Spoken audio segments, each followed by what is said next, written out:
April 2024లో ఒక retail ఆహార ద్రవ్యోల్బణం ఎంతగా నమోదయ్యింది? ఆన్సర్ 8.70%. ఇరాన్ దేశంలోని ఏ పోర్టు నిర్వహణ కోసం భారతదేశం ఒప్పందం కుదుర్చుకుంది? Answer Chabahar port. ఏ దేశం ఆర్థిక సంక్షోభం కారణంగా ప్రభుత్వ సంస్థలన్నింటినీ ప్రైవేటీకరణ చేయాలని నిర్ణయం తీసుకుంది? ఆన్సర్ పాకిస్తాన్. ప్రపంచ టేబుల్ టెన్నిస్ ర్యాంకింగ్స్లలో టాప్ 25లో నిలిచిన భారత తొలి మహిళా క్రీడాకారిణిగా ఎవరు రికార్డు సృష్టించారు? ఆన్సర్ మనికా బాత్రా, 24వ ర్యాంకు. థాయిలాండ్లో హక్కుల కోసం పోరాడుతున్న ఏ సామాజిక కార్యకర్త జైల్లోనే నిరాహార దీక్ష చేస్తూ మరణించారు? ఆన్సర్ నెటిపోర్న్ సన్యేసంగ్ ఖోమ్.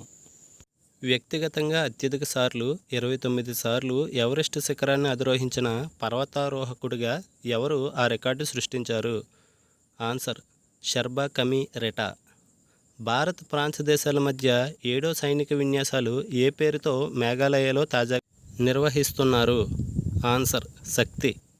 2023-24 ఆర్థిక సంవత్సరంలో భారత్కు అతిపెద్ద ఆర్థిక భాగస్వామిగా $118.4 బిలియన్ ఏ దేశం అవతరించింది? Answer China.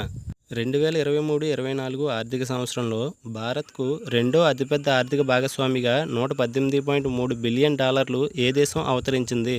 Answer America. India పర్యావరణ నివేదిక 2024 ప్రకారం 2100 సంవత్సరానికి హిమాలయ పర్వతాల్లోని ఎంత శాతం మంచు కరిగిపోనుంది? ఆన్సర్ 75%. ఆంధ్రప్రదేశ్లోని ఏ బంగారు గనిలో త్వరలోనే తవ్వకాలు ప్రారంభం కానున్నాయి?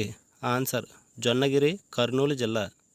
ఏప్రిల్ 2024లో టోకు ధరల ద్రవ్యోల్బణం ఎంతగా నమోదు అయ్యింది? ఆన్సర్ 1.26%. శ్రీలంకకు చెందిన ఉగ్రవాద సంస్థ LTTEపై కేంద్రం ఎన్ని సంవత్సరాలు నిషేధం విధించింది?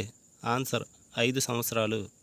భారత్కు చెందిన ఏ 3 ఇతిహాసాలకు యునెస్కో ఆసియా పసిఫిక్ రిజిస్టర్ మెమొరీలో చోటు దక్కింది?